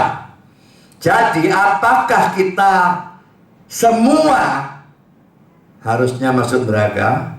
Kalau ngomong harusnya, ya. Tidak masuk kerajaan Allah, tidak masuk Yerusalem yang baru, tidak masuk surga, harusnya masuk neraka, harusnya. Tapi saudara, kalau kita membaca 1 Korintus 6 ayat 9 dan 10, kita harus membaca lanjutannya 1 ayat lagi. Maka di sini kita melihat kabar baiknya, saudara. Tadi kayak kabar buruknya, kecamannya doa, masuk neraka, masuk neraka, masuk neraka, matikon, matikon, matikon. Tapi sekarang waktu melihat ayat 11-nya, mari kita baca. Dan beberapa orang di antara kamu itu orang Korintus ya, orang Kristen Korintus ya, demikianlah dahulu. Ya, yang pemburi dan sebagainya, demikianlah dahulu. Beberapa orang. Nanti kita akan melihat Calvin menafsirkan tuh bukannya Korintus misalnya 1000 orang ya, cuma beberapa 10 kayak 20 yang dulunya demikian, yang lain 900-an ini tidak suci murni. Tentu tidak mungkin seperti itu, saudara. Beberapa termasuk dosa yang ini, beberapa kategori dosa yang itu, beberapa kategori dosa yang itu, beberapa melakukan lebih dari 1, beberapa 3, tapi semua tidak bisa tidak termasuk dalam daftar.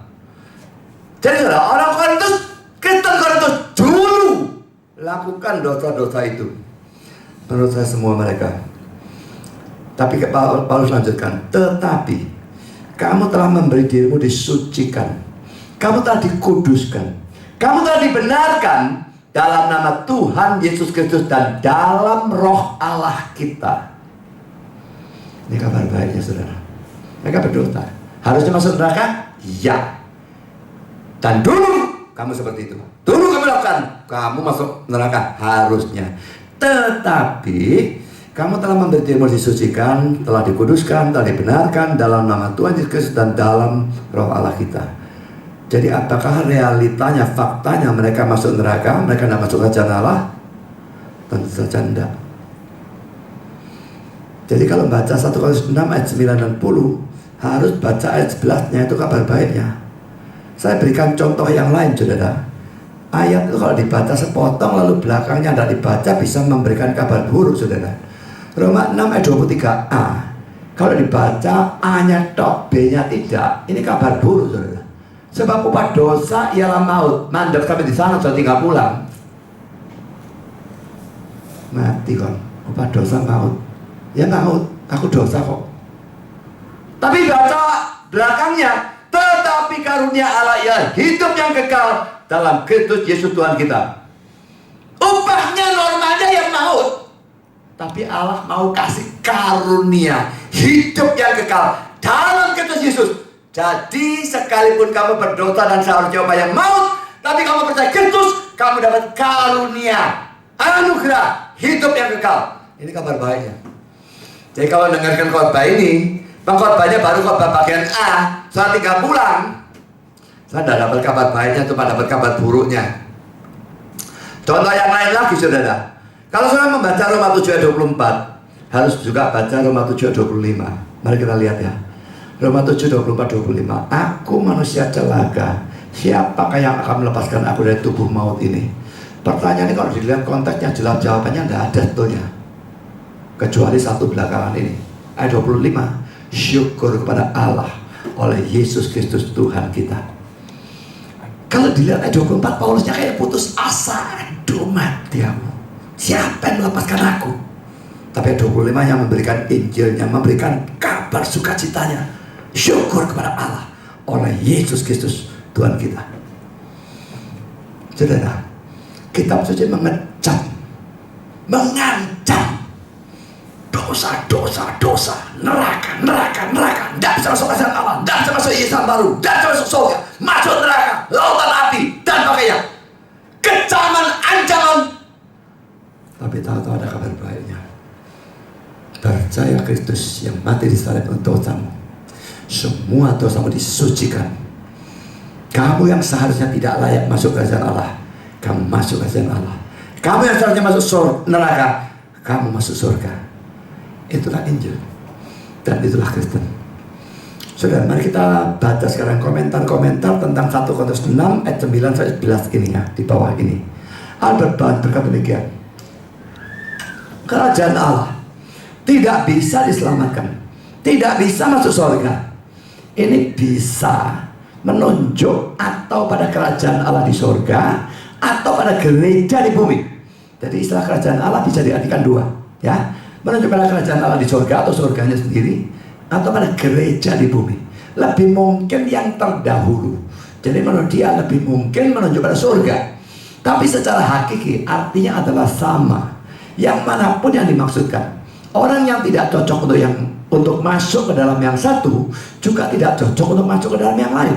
Orang yang cocok untuk memasuki kerajaan Allah di bumi juga akan masuk ke dalam kerajaan Allah di surga.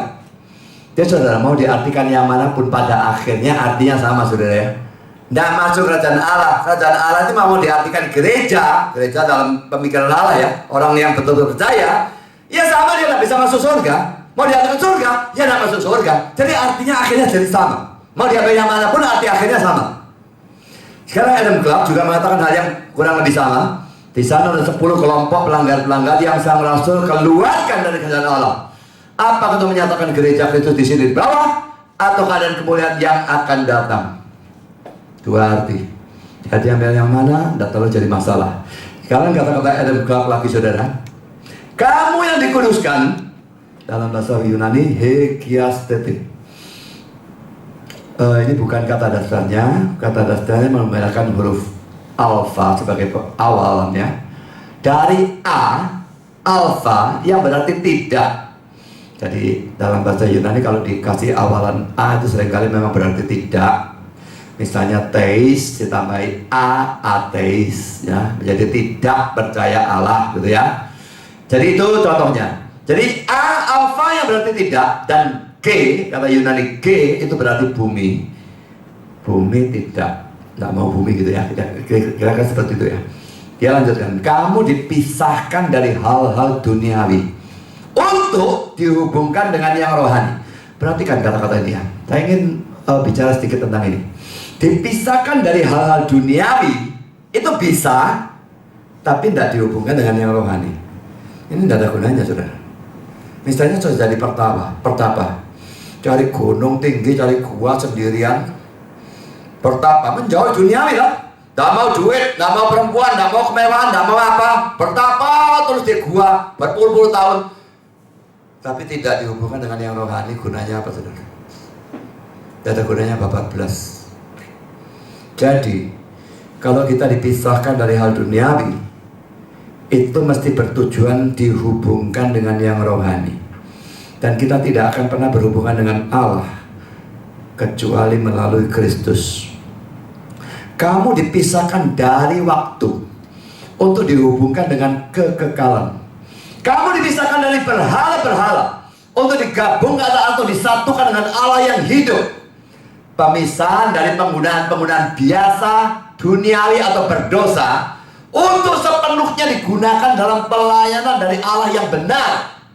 Dipisahkan dari semua duniawi, gunanya untuk digunakan dalam pelayanan dari Allah yang benar.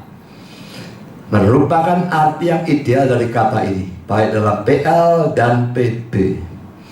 Merupakan hasil dari pemisahan mereka dari dunia, sehingga mereka menjadi gereja Allah. Kamu dahulu adalah pekerja-pekerja kejahatan dan berkumpul atau berkawan dengan pekerja-pekerja kejahatan. Jadi kamunya pekerja kejahatan, kumpulannya sama, ya. Tetapi sekarang kamu telah dipisahkan dari mereka dan bersatu bersama-sama untuk mengerjakan keselamatanmu dengan takut dan gentar di hadapan Allah.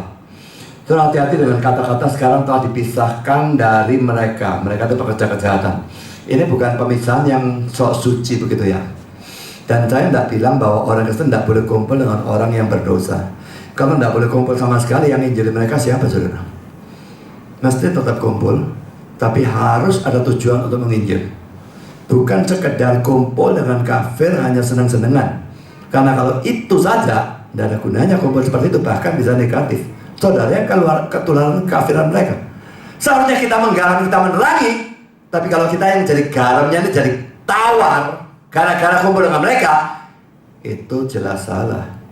Berkumpul dengan atau berkawan dengan orang-orang yang non-Kristen harus berusaha menginjil. Saya di fitness center itu sukar ya, tapi saya tetap berusaha. Memang pada waktu omongnya toto jurus pada rohani, tak bablas kan, saya ngomong. Kalau dia kayak tak senang, ya sudah, tak karepmu mandek saya. Tapi saya berusaha.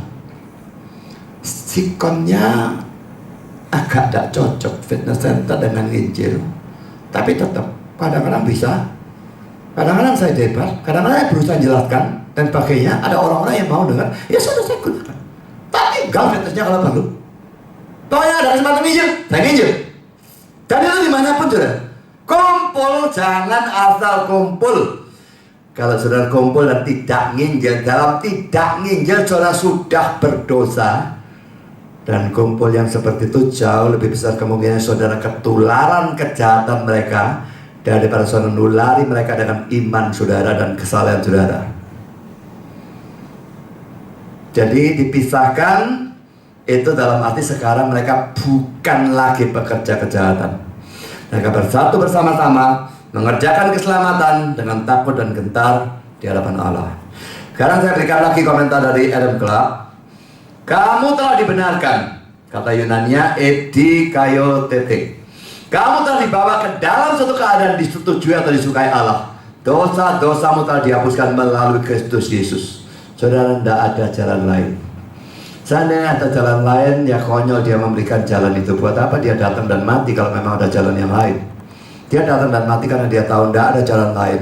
Dan dia datang dan mati menyediakan satu-satunya jalan. Yesus satu-satunya jalan. Mau ditentang gereja liberal yang sudah sesat, saya tidak peduli, saya tetap pertahankan mati-matian. Yesus satu-satunya jalan. Tidak lewat dia, tidak bisa masuk ke surga. Tidak beriman kepada dia sebagai Tuhan dan Juru Selamat. Hanya satu tempat yang bisa menjadi tujuan akhir saudara. Itu adalah topik yang sedang kita bahas secara berseri ini. Saudara, sekarang komentar dari Matthew Henry. Orang-orang sangat condong untuk mengumpat diri mereka sendiri, bahwa Allah adalah seperti diri mereka sendiri, dan bahwa mereka bisa hidup dalam dosa tetapi mati dalam Kristus. Bisa hidup sebagai anak-anak setan tapi pergi ke surga bersama-sama dengan anak-anak Allah. Tapi semua ini adalah suatu dusta atau penipuan yang sangat jelas. Perhatikan, merupakan perhatian dari umat manusia bahwa mereka tidak menipu atau mendustai diri mereka sendiri dalam persoalan-persoalan dari jiwa mereka. Saya perhatikan kata-kata ini ya. Menipu diri sendiri itu bisa dalam hal duniawi ya. Misalnya orang yang jelek menganggap atau pokoknya mengaku-ngaku kalau dia cantik atau ganteng.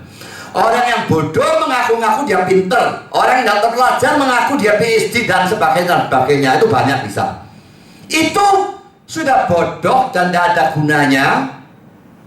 Tapi saudara, yang paling cilaka adalah pada waktu kita menipu, mendustai diri kita sendiri dalam persoalan-persoalan dari jiwa kita. Kita belum percaya, sok sudah percaya. Kita jahat, sok saleh, dan sebagainya, dan sebagainya. Pada akhirnya kekecewaan yang tidak akan terlampaui oleh yang manapun. Yang terbesar, kekecewaan yang terbesar akan saudara dapatkan. Kalimat terakhir, kita tidak bisa berharap untuk menabur dalam daging, tapi menuai hidup yang kekal. Jadi saudara, iman dan perbuatan selalu ada hubungannya. Yang menyelamatkan memang iman, tapi perbuatan itu harus ada, tidak bisa tidak. Sekarang saudara Matthew Henry lagi.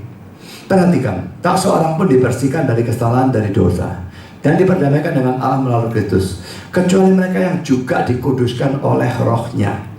Semua orang yang dibuat benar dalam pandangan Allah dibuat kudus oleh kasih karunia Allah. Saudara, inti dari kata-kata ini saudara, justification, pembenaran, dan sanctification, pengudusan, tidak bisa dipisahkan. Di mana justification langsung start, saat itu sanctification yang mulai. Jadi kalau orang sanctification-nya, pengudusannya nol, saya percaya justification-nya tidak pernah terjadi. Kecuali dia percaya langsung mati, lain cerita. Bahkan ya, penjahat yang disalib itu ya, dia percaya berapa lama ya? Paling beberapa jam setelah itu dia mati. Ada pengudusan dalam penjahat yang bertobat. Kelihatan dari mana saudara? Cari sendiri ceritanya ya, dalam Injil Matius dan Injil Lukas ya. Kelihatannya kayak kontradiksi. Karena dalam Matius dikatakan kedua penjahat itu mencela Yesus. Kedua penjahat mencela Yesus. Lukas menceritakan satu penjahat menghujat. Lain, tadi mencela. Ini menghujat Yesus. Yang satunya membela. Lalu dia menyatakan iman kepada Yesus. Dan Yesus menjamin dia masuk Firdaus atau surga. Nah saudara, yang mana yang benar? Dua-dua mencela. Satu menghujat, satu membela. Kontradiksi. Bertabrakan Alkitabnya? Enggak. Bagaimana mengharmoniskan? Timingnya berbeda saudara. Mula-mula dua-dua mencela. Termasuk penjahat yang bertobat. Ini belum bertobat ya, mencela dua-dua. Tapi setelah beberapa menit atau beberapa waktu, dia melihat Yesusnya kok lain daripada lain. Orang yang disalib itu saudara begitu sakit ya, makin-makin tidak karu-karuan, segala macam kata kotor. Ini doa yang muncul adalah Bapa, ampunilah mereka karena mereka tidak tahu apa yang mereka perbuat dan sebagainya. Dia akhirnya percaya. Lalu terjadi kasusnya Lukas. Yang ini tetap menghujat. Tadi mencela, sekarang lebih nemen menghujat. Dia sekarang tidak bertobat. Dia membela Yesus. Dan dia bahkan menyatakan iman. Jadi saudara, ini bukan kontradiksi. Timing yang berbeda, waktu yang berbeda. Berbeda sedikit, tapi berbeda. Kalau itu benar, dan memang menurut saya itu benar, saya dapatkan dari penafsiran Charles Haddon Spurgeon, dan saya yakin itu benar. Kalau itu benar, maka penjahat itu begitu percaya Kristus. Biarpun ada waktu cuma beberapa jam, saya tidak tahu persisnya, dia sudah mengalami sanctification atau pengudusan. Justification dan sanctification, pembenaran dan pengudusan tidak bisa dipisahkan. Atau ada dua-dua, atau tidak ada dua-dua. Tidak bisa ada salah satu, tidak ada kedua. Sanctification ada, justification tidak ada. Nonsense, sudah tidak ada justification, tidak terima Roh Kudus, bagaimana bisa sanctify? Tidak mungkin, saudara. Dan ada justification, ada Roh Kudus, lalu Roh Kudusnya tidak berfungsi sampai tidak ada sanctification. Tidak mungkin juga. Jadi saudara, mau tahu iman sejati atau tidak? Ya pertama, pikirkan saudara percaya tidak kepada Kristus. Tapi lalu cek melalui pengudusan dalam kehidupan saudara ada atau tidak.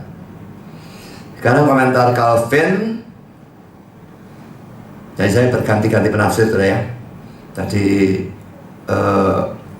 Matthew Henry, sebelumnya siapa lagi, pokoknya berganti-ganti penafsir. Jadi tidak menurut topiknya, tapi menurut penafsirnya. Jadi ini kembali ke awal sekarang. Calvin berkata demikian, bahwa dengan orang-orang yang tidak benar di sini, sebagai contoh orang-orang yang berzina dan pencuri-pencuri dan orang-orang tamak dan penghina-penghina. Ini penerjemahnya agak beda Inggris dengan Indonesia sehingga muncul penghina. Kalau di Indonesia tidak muncul ya.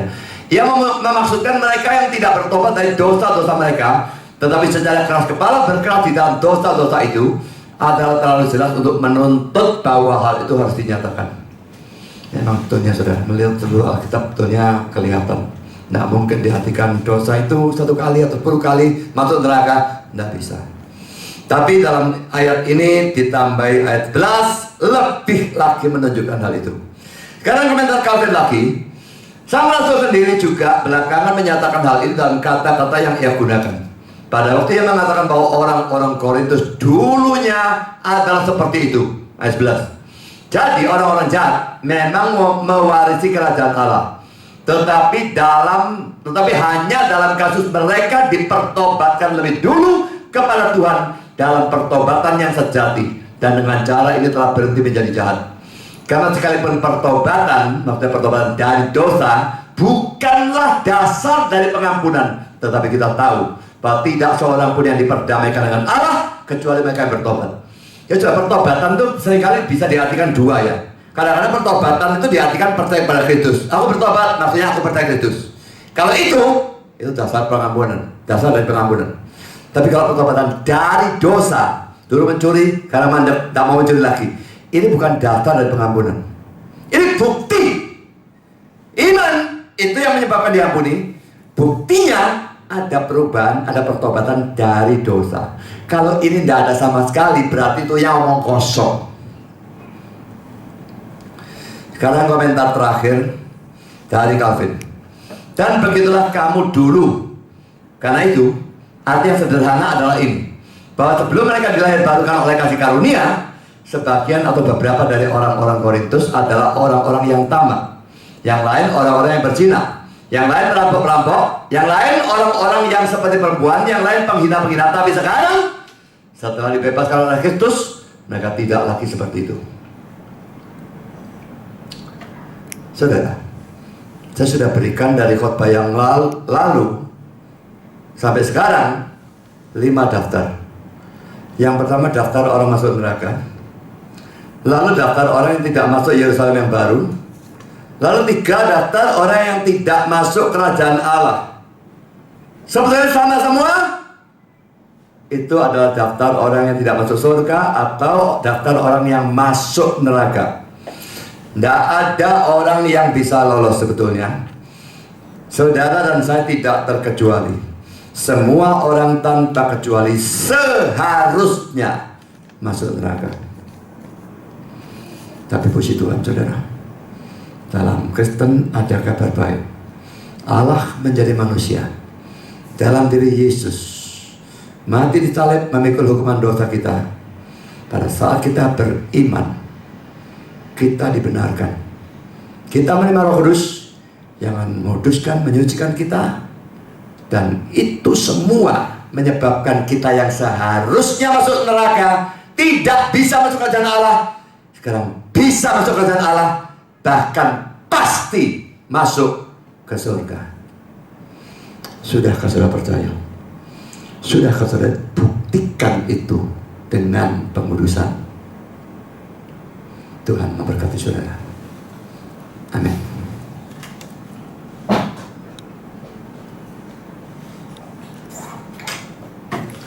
Mari kita berdoa.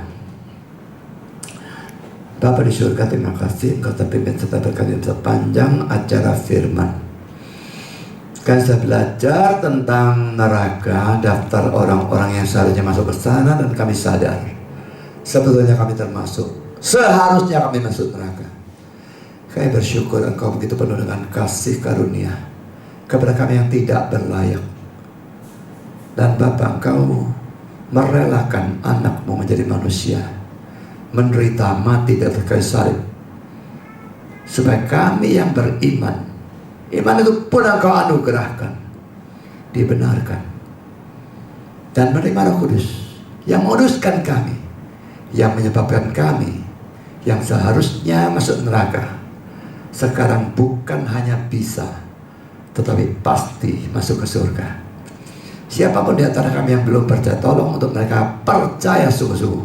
Dan yang sudah percaya, biarlah kami diteguhkan, berjuang dalam pengudusan, juga memberitakan berita ini kepada orang-orang lain yang belum mengerti, supaya mereka pun bisa dibebaskan dari neraka dan dipastikan masuk ke surga. Terima kasih Bapa, dalam nama Yesus kami berdoa.